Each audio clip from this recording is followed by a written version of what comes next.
Hello everyone. Continue करते हैं capital budgeting final CA का एएफएम सब्जेक्ट का टॉपिक। आ जाओ। सी, ये different different category of sums है। हमने स्टार्ट किया था इन्फ्लेशन टाइप से, then statistical techniques, then conventional techniques, then scenario analysis, sensitivity.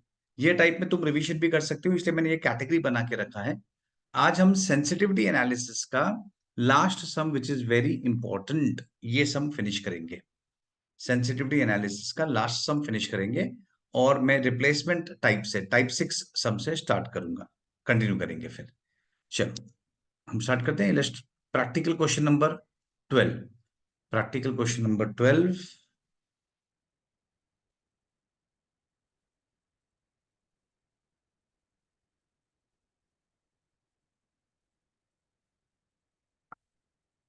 One second में टाइप लेके आता हूं। यस, क्वेश्चन नंबर 12 ये है।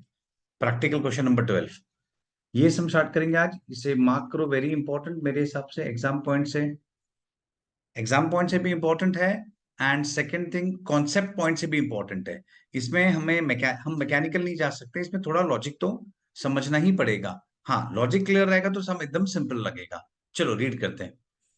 The easy going company limited is considering a new project with initial investment for a product survival.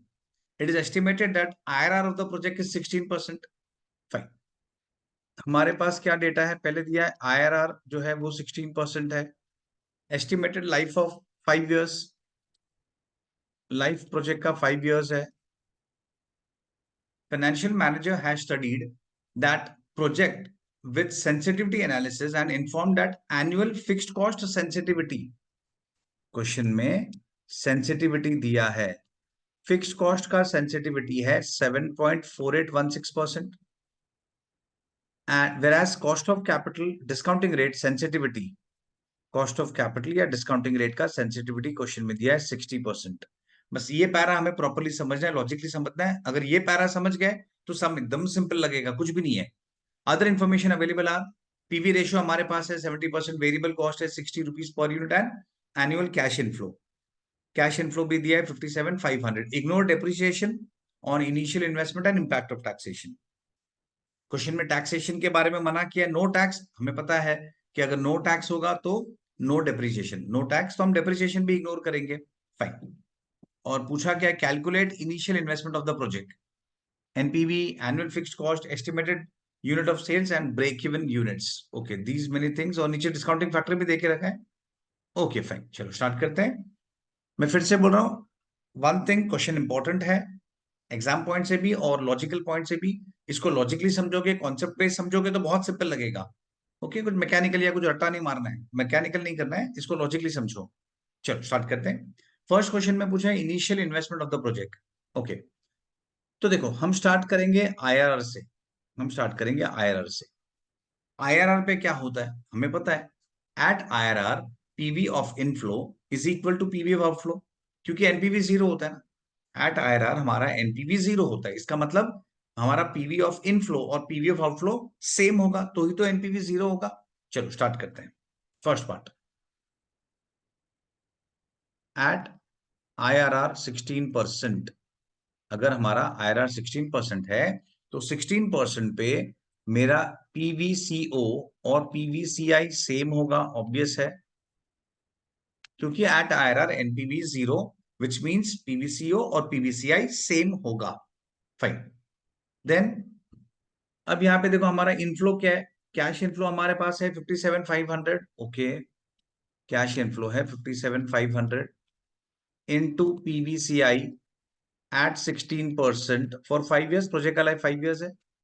So 57,500 into 16% पे 5 years का PVCI हमारे पास already दिया है क्वेश्चन में, ये है 3.274।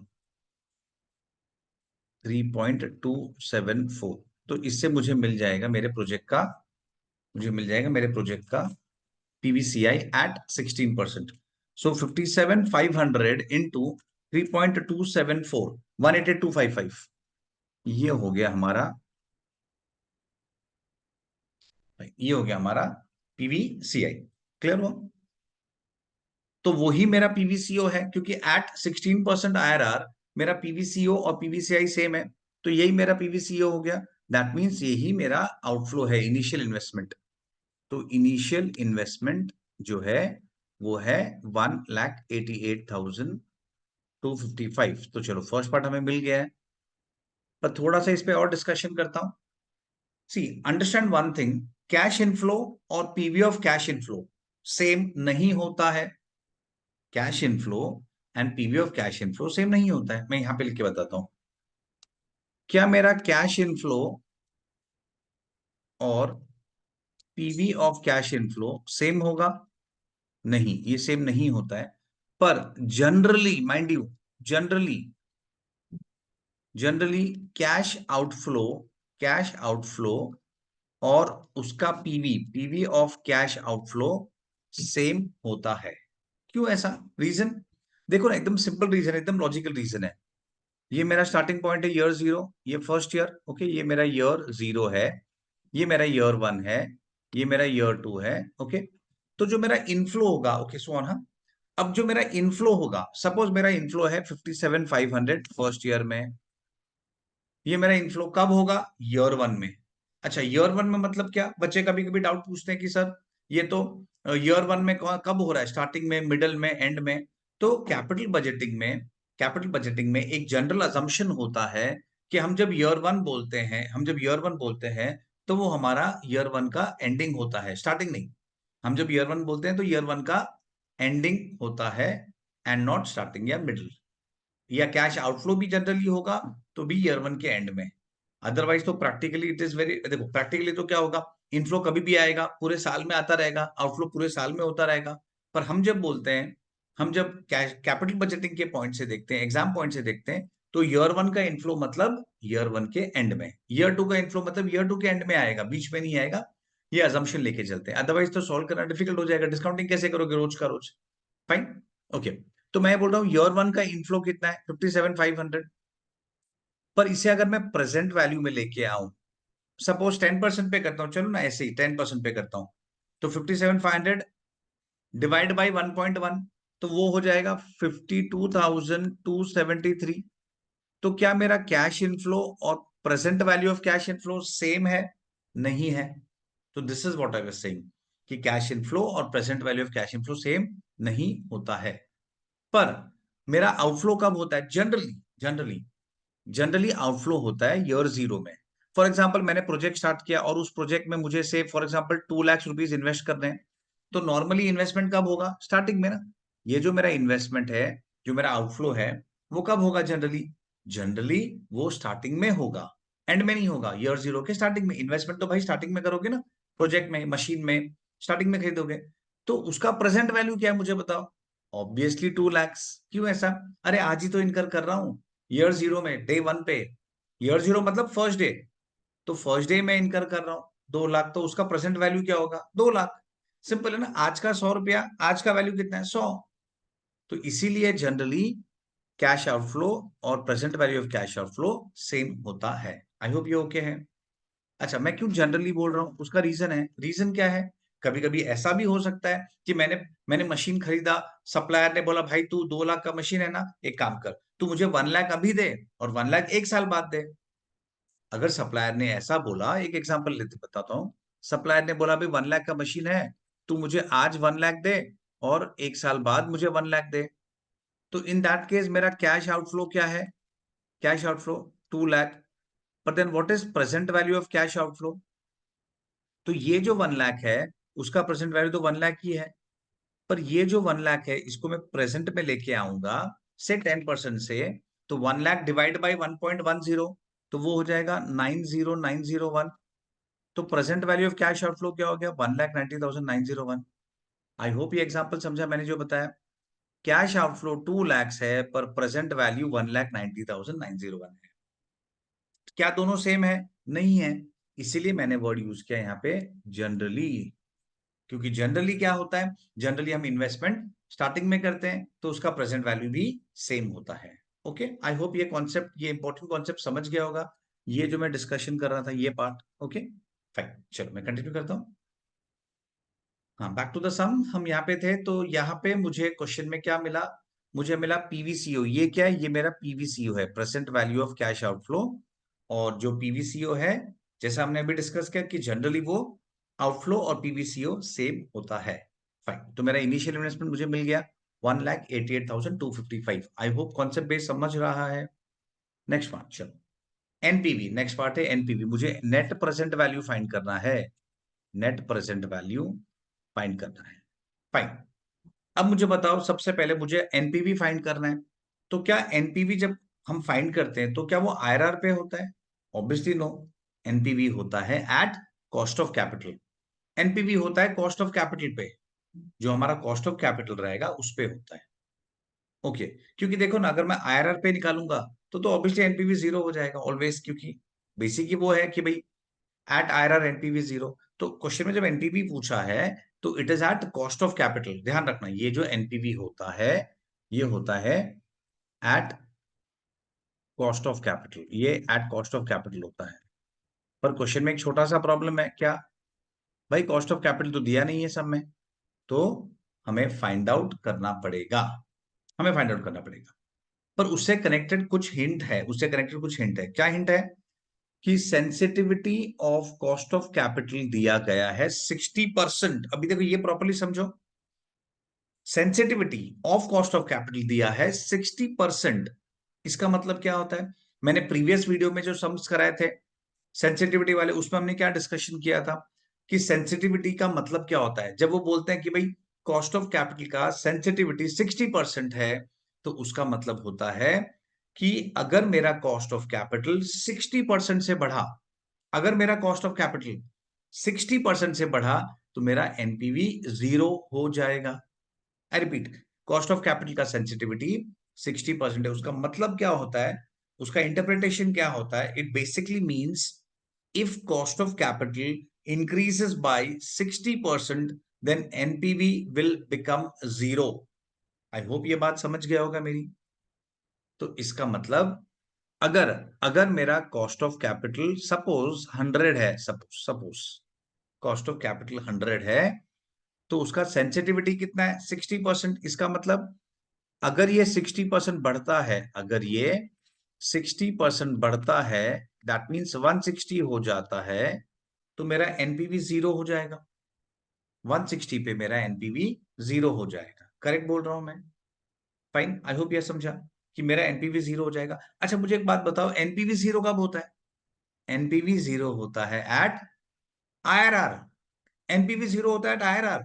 इसका मतलब अगर ये मेरा कॉस्ट ऑफ कैपिटल है तो ये मेरा आईआरआर है। I hope this is okay.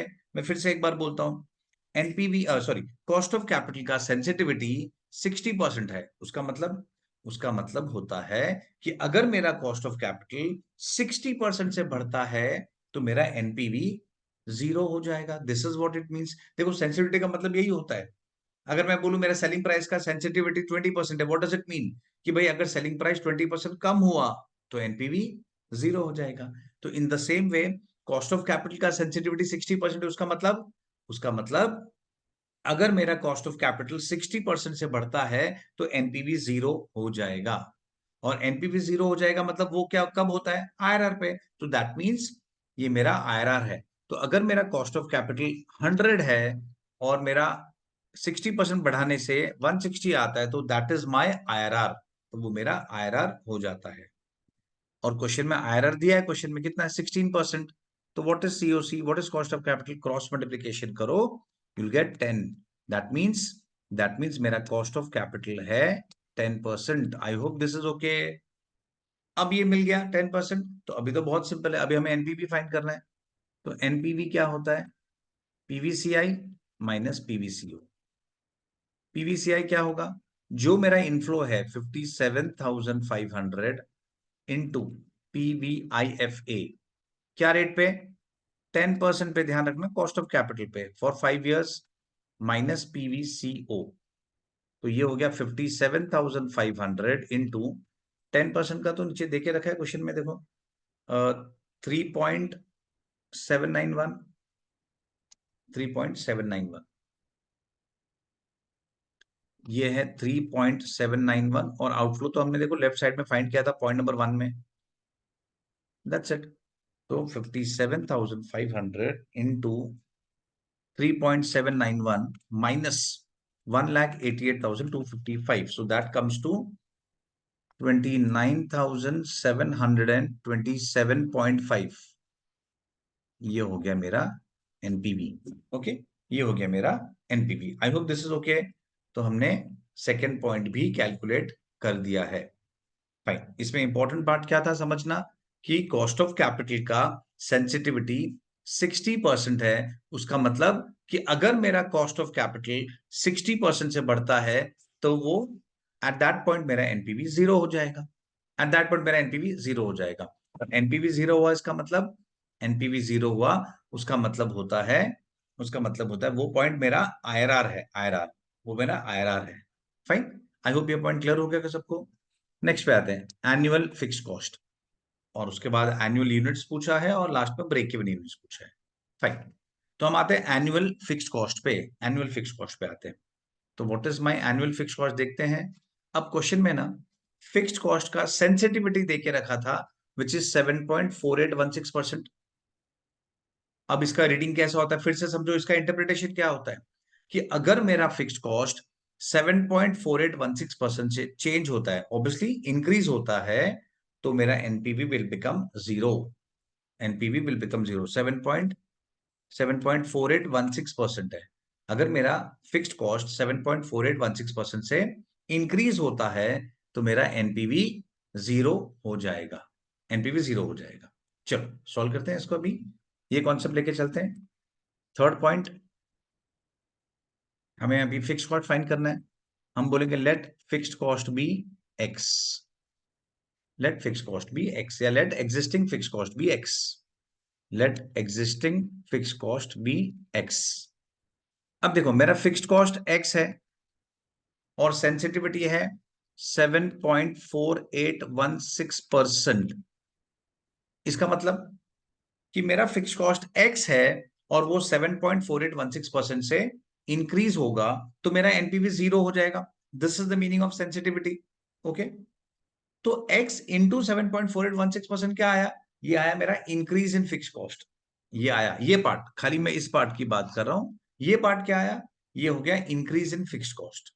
Rather I should say yearly increase in fix cost. एक साल का, हर साल का इंक्रीज. मतलब एक साल समझो अगर मेरा फिक्स कॉस्ट 5000 है तो 5000 इंटू 7.4816% जो आएगा उतने से फिक्स कॉस्ट इंक्रीज हो रहा है. उतने से फिक्स कॉस्ट इंक्रीज हो रहा है. पर ये जो इंक्रीज होगा ये तो एक साल का इंक्रीज है. मुझे तो पूरे प्रोजेक्ट के लाइफ का देखना है. मुझे पूरे प्रोजेक्ट का लाइफ का देखना है. तो इनटू पीवीआईएफए करना पड़ेगा. और पीवीआईएफए हमारे पास है 10% पे 3.791. तो ये क्या आया? ये आया है कि x इंटू 7.4816%, ये एक साल का इंक्रीज है, इंटू 3.791 करेंगे पीवीआईएफए, तो ये मुझे 5 साल का टोटल इंपैक्ट देगा कि मेरा फिक्स्ड कॉस्ट कितने से बढ़ रहा है और उसका 5 साल पे इंपैक्ट क्या है. तो उतना मेरा एनपीवी कम होगा. तो क्योंकि ये सेंसिटिविटी है तो कैन आई से कि मेरा इंक्रीज इन फिक्स्ड कॉस्ट जो होगा that should be decrease in NPV. अब फिक्स कॉस्ट कितने से इंक्रीज हो रहा है? एक्स इंटू 7.4816%, वो एक साल का हुआ, इंटू 3.791 करेंगे तो 5 साल का इंक्रीज मिल जाएगा. तो उतना मेरा इंपैक्ट ऑन एनपीवी होना चाहिए. और एट प्रेजेंट मेरा एनपीवी है ये 29,727.5. और एनपीवी जीरो होगा मतलब क्या? मतलब मेरा एनपीवी 29,727 से गिरेगा. तो मेरा एनपीवी 29,727 से गिरेगा. आई होप दिस इज ओके. जितने से फिक्स कॉस्ट इंक्रीज होगा उतने से एनपीवी गिरेगा. और क्योंकि ये 7.4816% सेंसिटिविटी है, उसका मतलब फिक्स कॉस्ट उतने से बढ़ेगा कि मेरा एनपीवी जीरो हो जाएगा. दैट मींस जो एग्जिस्टिंग एनपीवी है 29,727 उतने से ही गिरेगा. आई होप दिस इज ओके. इसको सॉल्व करते हैं. तो 29,727.5 divide by 3.791 divide by 7.4816% divide by, okay, 29,727.5 divide by 3.791 और डिवाइड बाई 7.4816. 16%। तो मुझे आंसर आया है, 1 सेकेंड, मुझे मेरे नंबर 7.8416% है। मिस्टेक किया, 7.4884 है, 84, मैंने बाय मिस्टेक 48 लिख दिया था। 7 पॉइंट, यहाँ पे भी गड़बड़ कर दी है थोड़ी सी, 7.8416%। ये मेरा, हाँ 7.8416% है, फाइन। तो फिर से कैलकुलेट करता हूँ, 29,727.5 डिवाइड बाई 3.791 डिवाइड बाई 7.8416%। तो ये आ गया 1,99,999.98, दैट मीन्स 1 लाख। तो this is my fix cost. तो मेरा फिक्स कॉस्ट हो गया 1 लाख। आई होप ये क्लियर हो गया है। फिक्स कॉस्ट हो गया 1 लाख। ओके सबको? तो चलो ये पॉइंट भी मिल गया। नेक्स्ट पॉइंट में क्या पूछा है? नेक्स्ट पॉइंट में पूछा है यूनिट्स, हम कितना यूनिट्स बेचते हैं वो पूछा है, फाइन। चलो फोर्थ पॉइंट में यूनिट सेल्स पूछा है, मतलब हमने कितना यूनिट्स बेचा है। पर आई होप सबको ये कॉन्सेप्ट समझा है सेंसिटिविटी वाला। सेंसिटिविटी में सी आई रिपीट, एक ही कॉन्सेप्ट याद रखना है कि सेंसिटिविटी का मतलब, अगर फिक्स्ड कॉस्ट का सेंसिटिविटी 7.8416% है, तो उसका मतलब है कि मेरा जो फिक्स कॉस्ट है, अगर वो 7.8416% से बढ़ता है, तो NPV will become zero. NPV will become zero, fine. Next point पे आते हैं। अच्छा, एक और पॉइंट में डिस्कस करता हूं खाली। ये सब में तो चलो लकीली टैक्स नहीं था, टैक्स का इंपैक्ट नहीं था, लेकिन अगर टैक्स होता माइंड यू, तो हम कैसे करते हैं, थोड़ा सा एक्स्ट्रा बता रहा हूं, इसलिए मैं इसमें कलर से लिख रहा हूं।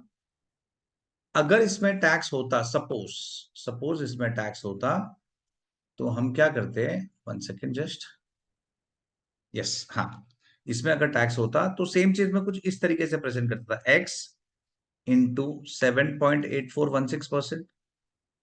ये क्या होता, ये हमारा 1 साल का इंक्रीज इन फिक्स कॉस्ट होता। और डोंट फॉरगेट, ये इंक्रीज इन फिक्स कॉस्ट है, लेकिन इंटू 1 - टी होता।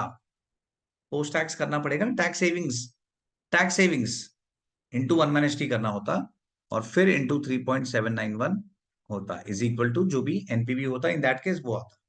आई होप ये ओके। हमें पोस्ट टैक्स करना पड़ेगा, पोस्ट टैक्स। ओके, ये एक बार मैं पोस्ट टैक्स पे फिर से बाद में आता हूँ, एक बार सब कंप्लीट कर लेता हूँ। ओके, तो मैं पोस्ट टैक्स का कॉन्सेप्ट भी समझा दूंगा एक बार। चलो इस पे कंटिन्यू करते हैं। हमें क्या पूछा है क्वेश्चन में? हमें पूछा है यूनिट सेल्स। चलो इनकम स्टेटमेंट बनाते हैं। Income statement, sales less variable, ये हो गया कंट्रीब्यूशन, लेस फिक्स कॉस्ट, तो मिलेगा कैश इनफ्लो। क्वेश्चन में कैश इनफ्लो तो दिया है 57,500, और फिक्स कॉस्ट हमने फाइंड किया 1 लाख। तो रिवर्स जाएंगे तो ये मिल जाएगा 157,500, फाइन। अब हम क्वेश्चन पे आते हैं। अगर हम क्वेश्चन प्रॉपर्ली देखेंगे, तो इसमें हमें पीवी रेशियो दिया गया है। पीवी रेशियो कितना है? PV ratio is 70%। PV ratio 70%। तो पीवी रेशियो 70% का मतलब क्या होता है? पीवी रेशियो 70% का मतलब होता है कि अगर मेरा सेल्स 100 है, तो मेरा कंट्रीब्यूशन 70 है। देखो पीवी रेशियो को मैं कैसे देखता हूं, कि पीवी रेशियो का दूसरा नाम है कंट्रीब्यूशन रेशियो। जैसे gross profit ratio, net profit ratio होता है, वैसे ही कंट्रीब्यूशन रेशियो। तो अगर पीवी रेशियो 70% है, उसका मतलब, देखो अगर मैं बोलता हूं ग्रॉस प्रॉफिट 40% है, तो बच्चे सब समझ जाते हैं क्या, कि भाई ग्रॉस प्रॉफिट 40 है। तो अगर कंट्रीब्यूशन रेशियो 70% है, तो इसका मतलब कंट्रीब्यूशन 70 है। तो सेल्स 100 है, तो कंट्रीब्यूशन 70 है, तो वेरिएबल कॉस्ट 30 है। वेरिएबल कॉस्ट 30 है। चलो क्रॉस मल्टीप्लिकेशन करते हैं। 157,500 इंटू 30 डिवाइड बाई 70, तो ये आ गया 67,500, और प्लस 157,500, या क्रॉस मल्टीप्लिकेशन जो करना है, आंसर आ जाएगा। ओके, चलो ये मिल गया। पर क्वेश्चन में क्या पूछा है यूनिट्स, तो यूनिट्स फाइंड करते हैं। हमारे पास एक डेटा है क्वेश्चन में, वो है, क्वेश्चन देखेंगे तो हमारे पास एक डेटा है, variable cost is 60 rupees per unit. Variable cost कितना दिया है? 60 रुपीज पर यूनिट है। अच्छा, वेरिएबल कॉस्ट कितना है? 60 रुपीज पर यूनिट, एक यूनिट का 60 रुपया। तो मेरा टोटल वेरिएबल कॉस्ट तो ये है ना, टोटल वेरिएबल कॉस्ट ये है। तो इसका मतलब हम इससे इजीली यूनिट्स फाइंड कर सकते हैं। Therefore unit sold is equal to 67,500 divide by 60। एक यूनिट का 60 रुपीज, तो 67,500 रुपीज में कितना यूनिट्स? तो वो आ गया 1125 यूनिट्स। That's it. तो इतने यूनिट्स है। I hope this is okay. और लास्ट पार्ट क्वेश्चन में पूछा है ब्रेक इवन। लास्ट पार्ट पूछा है break even. Okay, last part question में पूछा है ब्रेक इवन। तो साइड में कर देते हैं जरा। चलो,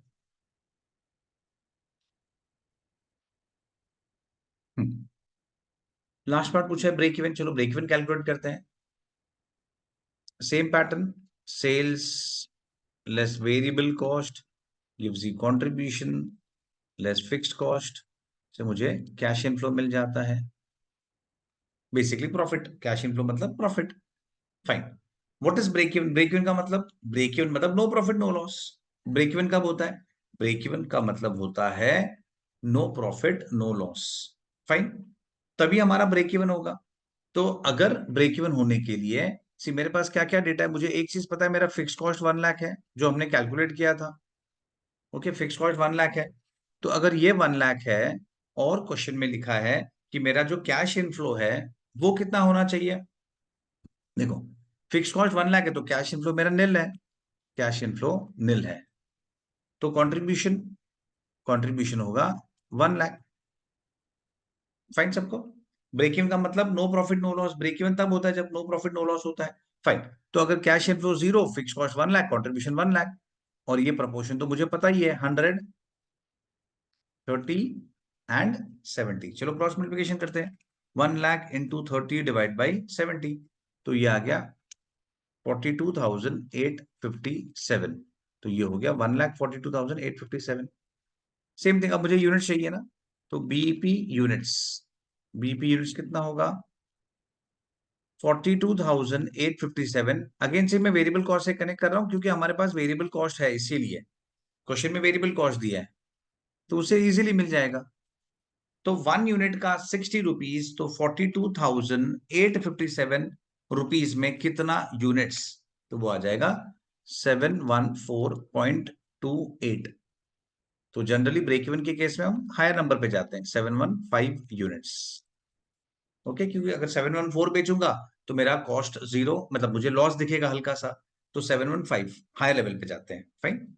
ओके, चल that's it, some is over. I hope ये सम समझा है। Okay, fine. नेक्स्ट पे आते हैं अभी हम। अब मैं खाली एक बार ये तुम्हें पोस्ट टैक्स वाला कॉन्सेप्ट समझा देता हूं, जो मैंने बताया था कि टैक्स का जो कॉन्सेप्ट है पोस्ट टैक्स का, वो क्या होता है। देखो मैं समझाता हूं। हमारे बिजनेस में सपोज, हमारे बिजनेस में देखो, कॉन्सेप्ट समझो, ये कॉन्सेप्ट वेरी इंपॉर्टेंट है, तुम्हें कहीं भी यूज हो जाएगा। अभी एक एग्जांपल लेता हूं। सपोज मेरा प्रॉफिट है, सपोज मेरा profit before tax, profit before tax है से 1 लाख, और उस पर मुझे टैक्स पे करना है 30%। सपोज तो टैक्स कितना होगा? 1 मिनट थोड़ा इसको, हाँ, मेरा profit, profit before tax suppose 1 lakh है और मुझे टैक्स पे करना है 30%। तो टैक्स कितना हो जाएगा? 30% मतलब 30,000। ओके, टैक्स मेरा 30,000 है। अब सपोज फॉर सम रीजन मेरा एक्सपेंसेस बढ़ता है 10,000 से, कोई सडन एक्सपेंस आ गया समझो, तो वो 10,000 है। तो अब मेरा प्रॉफिट बिफोर टैक्स क्या होगा? 90,000। अब मुझे कितना टैक्स पे करना है? 30%। तो टैक्स कितना पे करोगे? 27,000। ये ओके है सबको? तो जस्ट अंडरस्टैंड वन डिफरेंस। मेरा खर्चा 10,000 से बढ़ा, ओके फाइन, एक्सेप्टेड, खर्चा 10,000 से बढ़ा, खर्चा 10,000 से बढ़ा, ओके, लेकिन उसके वजह से मेरा टैक्स 3,000 रुपीज से कम हुआ ना। 30,000 से 27,000 हो गया। क्यों? क्योंकि एक्सपेंस बढ़ा तो पीबीटी कम हुआ, पीबीटी कम हुआ तो टैक्स कम होगा। In short what I am trying to say, what I am trying to say, कि खर्चा बढ़ा 10,000, तो क्या नुकसान 10,000 हुआ, लॉस 10,000 हुआ? बिल्कुल नहीं। क्यों? क्योंकि खर्चा बढ़ने की वजह से मेरा टैक्स भी तो कम हुआ है। कितना? 3,000। तो इन शॉर्ट मेरा नेट एक्सपेंस तो 7,000 ही बढ़ा। तो इसको हम बोलते हैं पोस्ट टैक्स। तो डिसीजन मेकिंग में, एनालिसिस में this is the way you have to think कि चलो खर्चा बढ़ा 10,000 लेकिन 30% टैक्स सेविंग भी तो हुआ ना वो 10,000 पे 3,000 का। तो टोटल सेविंग कितना हुआ, टोटल इंपैक्ट कितना होगा एनपीवी पे 7,000 रुपीज का इंपैक्ट होगा एवरी ईयर। ओके सबको, इन शॉर्ट इसको इस तरीके से लिखा जाता है 10,000 into 1 minus tax, 10,000 into 1 minus 0.3 that is 7,000। Okay, I hope ये क्लियर हुआ है कि जब खर्चा बढ़ता है तो उसके वजह से टैक्स भी तो सेव होता है, तो पूरा लॉस नहीं होता है। तो अगर मेरा खर्चा 10,000 से बढ़ा तो उसके वजह से कहीं पे 3,000 का टैक्स भी सेव हुआ है, तो मेरा नेट इंपैक्ट कितना है प्रॉफिट पे 7,000, माइंड यू 7,000। ओके फाइन, तो ये पॉइंट मैं तुम्हें समझा रहा था पीछे 10,000 इंटू 1 माइनस टी, मतलब अगर हम सपोज सम में अगर टैक्स दिया होता, सपोज अगर क्वेश्चन में टैक्स भी दिया होता, तो एक्स जो कि मेरा फिक्स कॉस्ट है इंटू 7.4816%, वो क्या हो गया, वो हो गया मेरा इंक्रीज।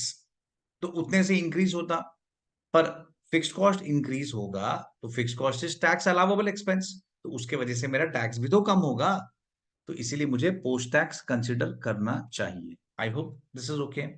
चलो फाइन, ये सम हो गया, इंपॉर्टेंट सम है, इसको एक बार फिर से प्रॉपर्ली समझ लो लॉजिकली। वेरी इंपॉर्टेंट सम, मुझे लगता है एग्जाम में आने जैसा है, और नहीं भी आया तो कॉन्सेप्चुअल सम है, इससे तुम्हारे कॉन्सेप्ट्स और क्लियर होंगे।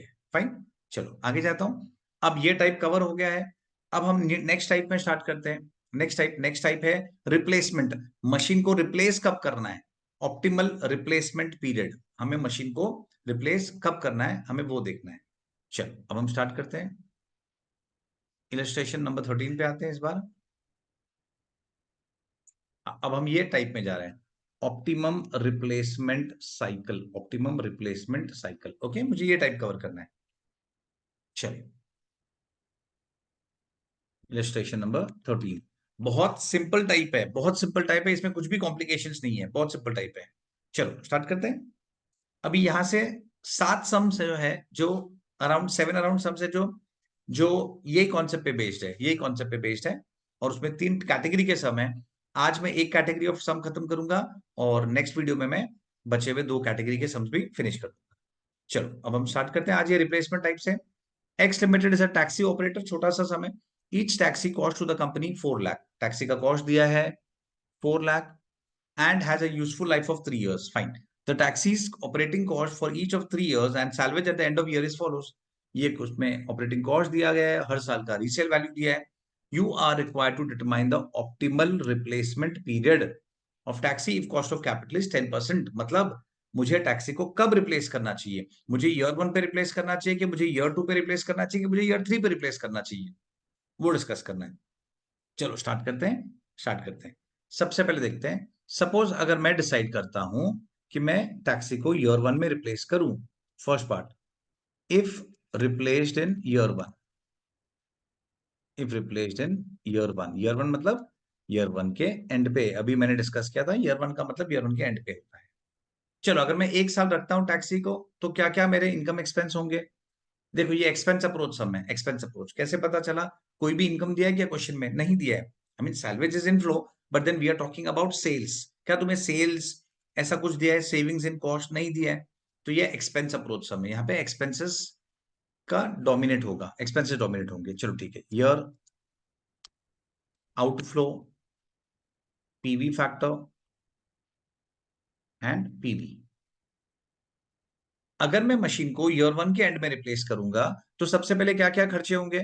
ईयर 0 में मैंने टैक्सी खरीदा, कितने में, 4 लाख, ईयर 0 मतलब starting day 1, PV factor obviously 1 starting में ना, तो पीवी कितना होगा 4 लाख। ओके ये पार्ट, और क्या खर्चे हैं ईयर 1 में, ईयर 1 मुझे मेरा ऑपरेटिंग कॉस्ट कितना है, देखो 1,80,000, ये ऑपरेटिंग कॉस्ट लगेगा ना, ईयर 1 में ऑपरेटिंग कॉस्ट 1,80,000, पीवी फैक्टर है 10%, 0.909, पी फैक्टर 0.909। और क्या होगा, अगर मैं ईयर 1 के एंड में रिप्लेस करता हूं, तो उसे बेचूंगा ना, तो बेचूंगा तो मुझे रीसेल वैल्यू भी तो मिलेगा, 2,80,000 मुझे रीसेल वैल्यू मिलेगा, 2,80,000 का रीसेल वैल्यू। पर ये इनफ्लो है, ये मेरा इनफ्लो है, और क्योंकि ये एक्सपेंस अप्रोच, हमें इसमें सेल्स नहीं है, क्योंकि ये एक्सपेंस अप्रोच है, मतलब हमें एक्सपेंस के पॉइंट से डिसीजन लेना है, जहां पे एक्सपेंसेस कम होंगे हम उस ऑप्शन को सेलेक्ट करेंगे। तो ये एक्सपेंस अप्रोच सम है, इसीलिए हम इनकम को नेगेटिव लेंगे और एक्सपेंस को पॉजिटिव लेंगे, क्योंकि एक्सपेंस डोमिनेट हो रहा है। ओके, देखो अगर कोई बोलेगा बच्चा नहीं नहीं मुझे तो एक्सपेंस को नेगेटिव रखना है, तो रख सकते हो, कोई इशू नहीं है, कोई इशू नहीं है, रख सकते हो, फाइन। हाँ, तो ये इसका फैक्टर ऑब्वियसली 0.909, क्योंकि फर्स्ट ईयर के एंड में ही हो रहा है। 280 इंटू 0.909 दैट इज 2,54,520, और ये है 1,80,000 इंटू 0.909, 163,620 प्लस 4 लाख और माइनस 254,520, तो ये हो गया 309,100। ये क्या है? ये मेरा total present value of outflow है, ये मेरा पीवी, ये है मेरा PV of outflow. I hope this is okay. ये मेरा प्रेजेंट वैल्यू ऑफ आउटफ्लो है, फाइन। यहां तक सबको समझा? Okay, fine. अब मैं सेकंड पार्ट लेता हूं। अच्छा, कोई बच्चा अगर कंटिन्यू साथ साथ में मेरे लिख रहा है, तो यहाँ पे ना मुझे 2 लाइन और चाहिए, जो मैं एंड में उसका लॉजिक समझाऊंगा, एंड में करूंगा। अभी यहाँ पे 2 लाइन लीव कर देना। अगर कोई मेरे साथ में सॉल्व कर रहा है, तो यहाँ पे 1 लाइन और यहाँ पे 2 लाइन, मुझे 2 लाइन और चाहिए। ओके, तो जस्ट लीव 2 लाइन्स। आगे आते चलो। अब मैं बोलता हूं कि चलो मैं मशीन को रिप्लेस करूंगा सेकेंड ईयर में, फर्स्ट ईयर नहीं। If replaced in year 2, if replaced in year 2, मैं सेकेंड ईयर में मशीन को रिप्लेस कर रहा हूं सपोज। ठीक है, देखते हैं क्या क्या खर्चे हैं। ईयर आउटफ्लो, पीवी फैक्टर और PV. Year outflow, PV factor, PV. चलो मैं सेकेंड ईयर में रिप्लेस कर रहा हूं, तो सबसे पहले मशीन को मैं खरीदूंगा ईयर 0 में। कॉस्ट कितना है मेरा? 4 lakh. PV factor obviously 1, day 1 है। फिर ईयर 1 में खर्चा होगा, कितना होगा? 180। पीवी फैक्टर 0.909, और ये होगा 163,620। मैं लेफ्ट से कॉपी कर रहा हूं, फाइन। अब हम ईयर 2 भी तो यूज करेंगे, ईयर 2 में भी तो यूज करेंगे। तो ईयर 2 का खर्चा कितना है? 2,10,000। ईयर 2 का खर्चा है 2,10,000, 2,10,000। चलो पी फैक्टर क्या है? 1 डिवाइड बाई 1.1, फर्स्ट ईयर और सेकेंड ईयर, 0.826। 2,10,000 इंटू 0.826, 1,73,460, 1,73,460। और क्या होगा? अब हम सेकेंड ईयर में उसे रिप्लेस करेंगे ना, तो सैलवेज पैसे मिलेंगे ना। सैलवेज कितना है? 2,30,000, 2,30,000 मुझे मिलेगा। अच्छा, अब बच्चे बोलते हैं 280 का क्या? अरे 280 थोड़ी मिलेगा। क्यों नहीं मिलेगा? मैं मशीन को रिप्लेस करूंगा तो एक ही बार कर रहा हूं ना, ईयर 2 में कर रहा हूं, तो ईयर 1 में थोड़ी कर रहा हूं। तो ईयर 1 का रीसेल वैल्यू थोड़ी मिलेगा। रीसेल तो एक ही बार होगा, पर ऑपरेटिंग कॉस्ट तो हर साल लग रहा है ना। अगर मैं सेकंड ईयर में बेच रहा हूं, तो फर्स्ट ईयर का ऑपरेटिंग कॉस्ट भी लगेगा, सेकंड ईयर का ऑपरेटिंग कॉस्ट भी लगेगा, लेकिन रीसेल वैल्यू ऑब्वियसली खाली एक ही बार मिलेगा, तो 2,30,000। रीसेल वैल्यू हमारा है 2,30,000, फाइन। और ये हमें कब मिलेगा? ये जो रीसेल वैल्यू है 2,30,000, ये कब मिलेगा? ये हमें सेकेंड ईयर के एंड में मिलेगा। ओके, ये हमें सेकेंड ईयर के एंड में मिलेगा।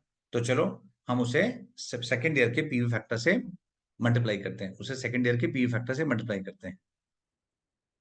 फर्स्ट ऑफ ऑल ये इनकम है, ये इनकम है, तो मुझे उसे ब्रैकेट में दिखाना पड़ेगा। ये इनकम है तो मुझे उसे ब्रैकेट में दिखाना पड़ेगा। 0.826, 2,30,000 इंटू 0.826, 1,89,980। ओके, ये मेरा इनकम है, तो इसे मैं ब्रैकेट में दिखाऊंगा। चलो अब टोटल कर लें। 4 lakh plus 163,620 plus 173,460 minus 189,980, 5,47,100, 5,47,100, fine. फिर से 2 लाइन छोड़ना, फिर से 2 लाइन छोड़ना, वो मैं लास्ट में करूंगा। अब चलो थर्ड पॉसिबिलिटी। थर्ड पॉसिबिलिटी है कि हम मशीन को रिप्लेस करेंगे ईयर 3 में। If replaced, if replaced in year 3, if replaced in year 3, year outflow, PV factor and PV. Same चीज, पहले हम ईयर 0 में मशीन को खरीदेंगे, टैक्सी को खरीदेंगे। कॉस्ट है 4 लाख, पीवी फैक्टर 1, तो पीवी हो गया 4 लाख। फिर ईयर 1 का ऑपरेटिंग कॉस्ट है 1,80,000। फिर ईयर 2 का ऑपरेटिंग कॉस्ट है 2,10,000।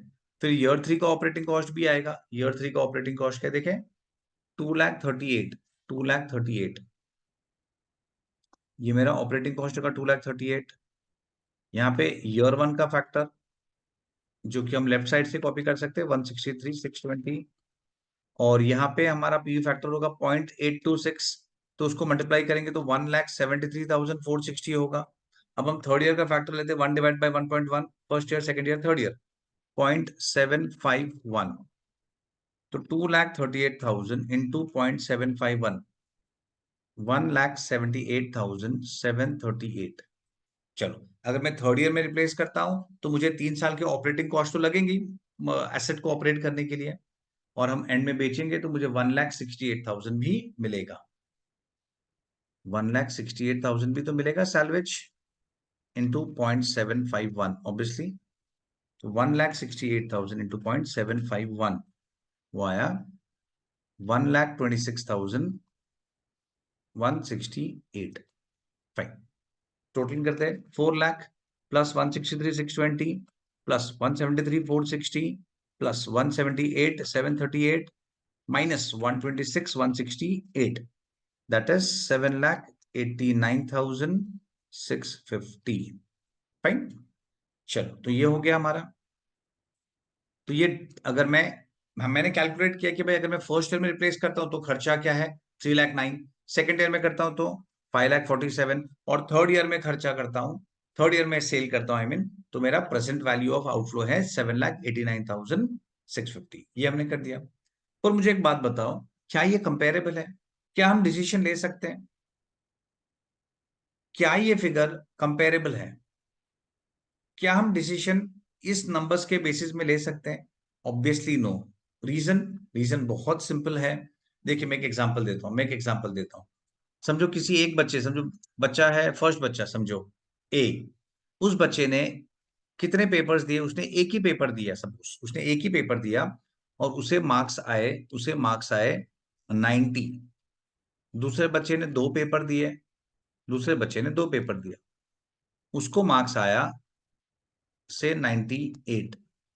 और तीसरे बच्चे ने 3 पेपर दिए और उसको टोटल मार्क्स आया, total marks mind you total बोल रहा हूं मैं, टोटल मार्क्स 99।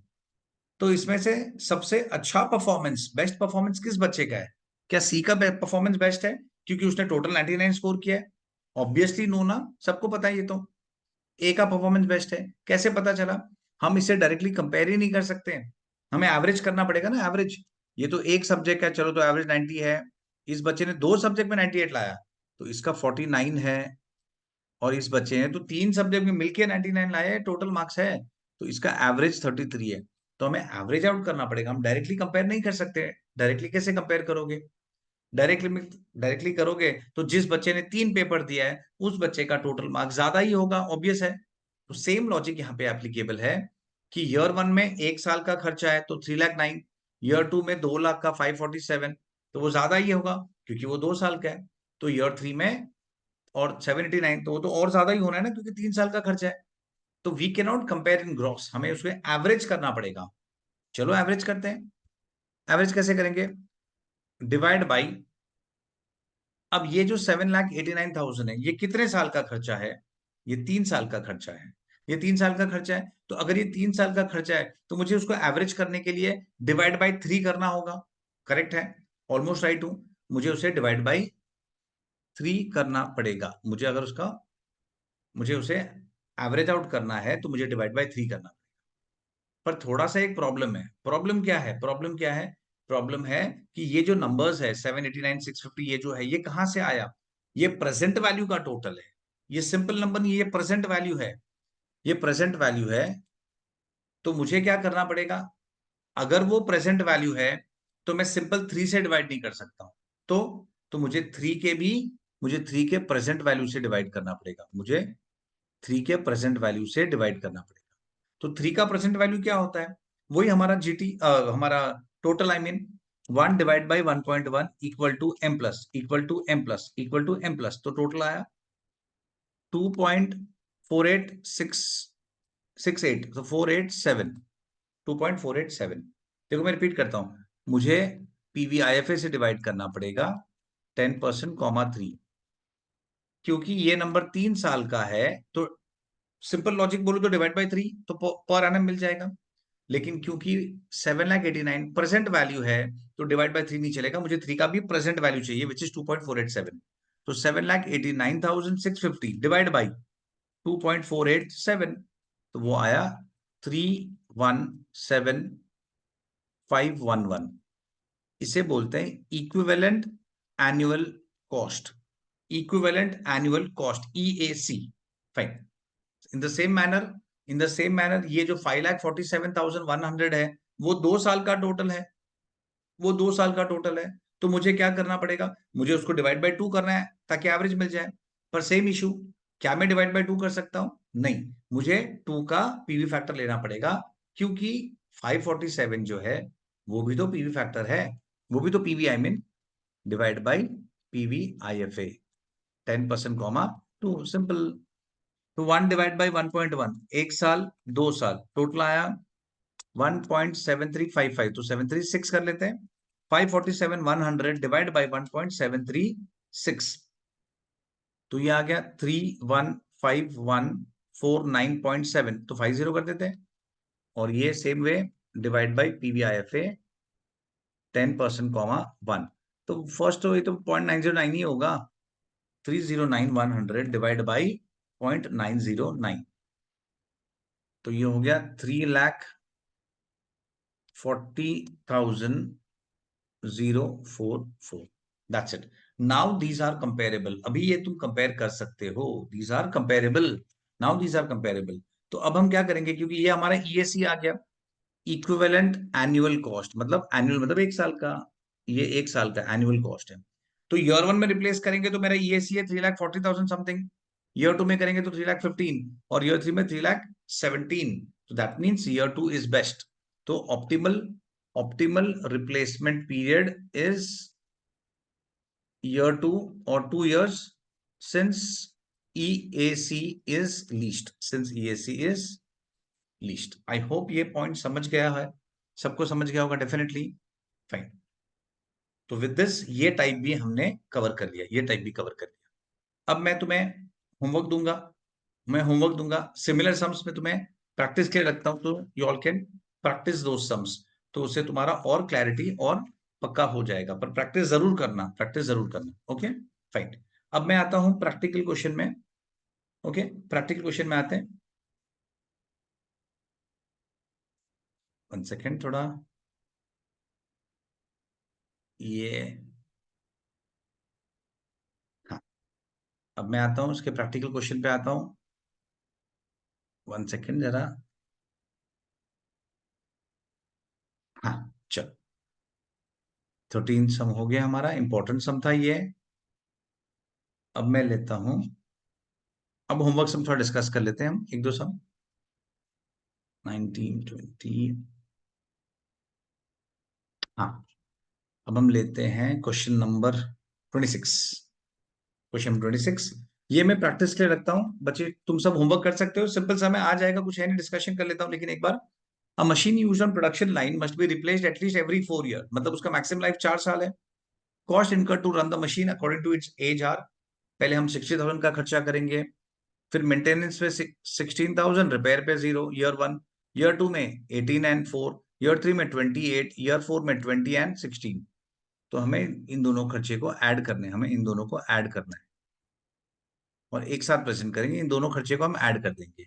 तो दैट मीन्स अगर हम ईयर 1 में रिप्लेस करेंगे तो क्या क्या खर्चा होगा, ईयर 1 में करेंगे तो 60,000 होगा परचेज प्राइस ईयर 0 में, और ईयर 1 में 16,000, और स्क्रैप वैल्यू 32,000। वो इनकम है तो नेगेटिव बताएंगे। ईयर 2 में 60,000, 16,000 एंड 22 और 24,000 का स्क्रैप वैल्यू। ईयर 3 में करेंगे तो 60,000, 16,000 ईयर 1 में, 22,000 ईयर 2 में, 28,000 ईयर 3 में एंड 16,000 का स्क्रैप वैल्यू। इस तरीके से सेम वे ईयर 4 में करेंगे तो ईयर 0 का 60,000, ईयर 1 में 16, ईयर 2 में 22, ईयर 3 में 28,000, ईयर 4 में 36 एंड 8,000 का सैलवेज। आई होप सबको ये समझा, सिंपल समय, सिमिलर समय जो हमने किया था। तो you all can manage this sum, कर सकोगे, प्रैक्टिस करो, सिमिलर सम है और पीवी फैक्टर भी देके रखा है। Future replacement will be with identical machine with same cost, revenue is unaffected by the age of the machine, मतलब मशीन को रिप्लेस लेट करने से या जल्दी करने से उसका रेवेन्यू सेल्स में इंपैक्ट नहीं आएगा। Ignoring inflation and tax determine the optimal replacement cycle. Fine, okay. और पी फैक्टर 15% पे दिया है। Definitely you all can manage this sum, simple sum है, डेफिनेटली आ जाएगा। नेक्स्ट सम, ये भी होमवर्क एक बार डिस्कस कर लेता हूं, TFS is an authorized service center of a reputed domestic air conditioner manufacturing company. All complaints or services related matters of AC are attended by this service center. Okay, एक service centre है, किसी customer के AC में issue आया तो वो इस service centre में कॉल करेगा और सर्विस सेंटर उसको मैनेज करेगा। नॉर्मल ऐसे ही होता है, हम सबको पता है। The service center employs a large number of mechanics, each of whom is provided with a motorbike to attend the complaint. Okay, service centre है तो उसमें मैकेनिक्स भी होंगे और मैकेनिक्स को मोटर बाइक दिया गया है ताकि वो कस्टमर्स के यहाँ पे आना जाना उन्हें कंफर्टेबल हो। Each mechanic travels approximately 40,000 kilometers per annum. Okay, TFS decides to continue its present policy of always buying a new bike for its mechanic, but wonders whether the present policy of replacing the bike every 3 years is optimal or not. It is of belief that as new models are entering into market on yearly basis, it wishes to consider whether a replacement of either 1 year or 2 years would be better option than present 3-year period. तो replace 3 साल में करना है कि 1 साल में करना है कि 2 साल में करना है कि 1 साल में करना है। Fine, the fleet of bike is due for replacement shortly near future. ये फुल पैरा का कुछ काम नहीं है, ये जस्ट इंफॉर्मेशन दे रहा है कि ऑथराइज सर्विस सेंटर है, उसमें मैकेनिक्स है, उनको बाइक चाहिए, वो इतना किलोमीटर ट्रैवल करते हैं, हमें अल्टीमेटली नंबर्स चाहिए, खर्चे वो यहां से मिलेंगे। That's it. देखो सेम एक्सपेंस है, सेम पैटर्न है। The purchase price of bike is 55,000, तो ये तो हम ईयर 0 में इनकर करेंगे। Resale value of used bike, resale value अगर फर्स्ट ईयर में सेल करोगे तो ये मिलेगा, सेकंड ईयर में सेल करोगे तो ये मिलेगा और थर्ड ईयर में करेंगे तो ये मिलेगा। Running and maintenance expense excluding depreciation are as follows. ये खर्चे दिए गए, हमें तो इसको दोनों को ऐड करना है, हमें दोनों को ऐड करना है। तो टोटल एक्सपेंस कितना होगा? 3 + 30 33,000, 3 + 35 38,000 and 3 + 43 46,000. This is what we are concerned with. Using opportunity cost of capital as 10%, you are required to determine optimal replacement period of bike. Okay, हमें optimal replacement period करना है। Same pattern देखिए कि अगर year 1 में replace करोगे तो क्या खर्चा होगा? 55,000 का खर्चा होगा एंड 33,000 का खर्चा होगा, और सैलवेज 35,000, सैलवेज 35,000। ओके सबको? सिमिलरली अगर मैं ईयर 2 में रिप्लेस करूंगा तो ईयर 0 में 55,000 ये खर्चा होगा, ईयर 1 में 35, ईयर 2 में 21, और सॉरी ये तो हमारा सैलवेज है, खर्चे नीचे दिए। हाँ, अगर मैं ईयर 2 में रिप्लेस करूंगा, मैं फिर से बोलता हूं, अगर मैं ईयर 2 में रिप्लेस करूंगा तो मुझे ईयर 0 में 55,000 का खर्चा करना है एंड ये दोनों खर्चे होंगे ईयर 1 एंड ईयर 2 में, और मुझे सेकंड ईयर का सैलवेज मिलेगा। Same way for third year. I hope ये टाइप समझा है सबको। ये सिंपल टाइप है, I am pretty sure you all can manage. Conceptually first sum अगर टैक्सी वाला जो मैंने कराया था इलस्ट्रेशन नंबर 13, अगर वो क्लियर है तो ये दोनों सम्स में इशू नहीं आएंगे। ओके, तो विद दिस ये मेरा रिप्लेसमेंट वाला टाइप भी मैंने फिनिश किया। आज का टाइप 1 एक टाइप का रिप्लेसमेंट में भी डिफरेंट टाइप के सम्स मिलेंगे। 3 कैटेगरी ऑफ सम्स है, इसे कैटेगरी वाइज सॉल्व करो। सी कैटेगरी वाइज कि अब मैंने जो कराया वो एक टाइप के सम्स है। अब देखो बच्चे, जब तुम रिवीजन करोगे एग्जाम टाइम पे, तो अब ये 3 सम मैंने कराया तो तुम्हें 3 सम नहीं करना है, तुम्हें एक ही सम रिवाइज करना है एग्जाम टाइम पे, क्योंकि बाकी 2 सम तो सिमिलर है। तो इस तरीके से अगर तुम कैटेगरी वाइज समझोगे तो एग्जाम डे में तुम्हें 40 सम्स नहीं रिवाइज करना होगा, तुम्हें खाली से 10 सम्स रिवाइज करने होंगे। फिर भी मैं एंड में तुम्हें जब मेरा ये चैप्टर खत्म हो जाएगा तो मैं तुम्हें एक समरी दे दूंगा कि which are the important ones, कि मैं एक टाइप सम सेलेक्ट कर दूंगा, तो it will be helpful for you all. Fine, तो with this I end my today's lecture, और नेक्स्ट क्लास में मैं रिप्लेसमेंट को कंटिन्यू करूंगा। ओके, चलो bye, you all practice this sum, और याद से डोंट फॉरगेट ये 2 होमवर्क है वो भी करना है। ओके, वो भी करना है। फाइन, चलो बाय, ओके बाय।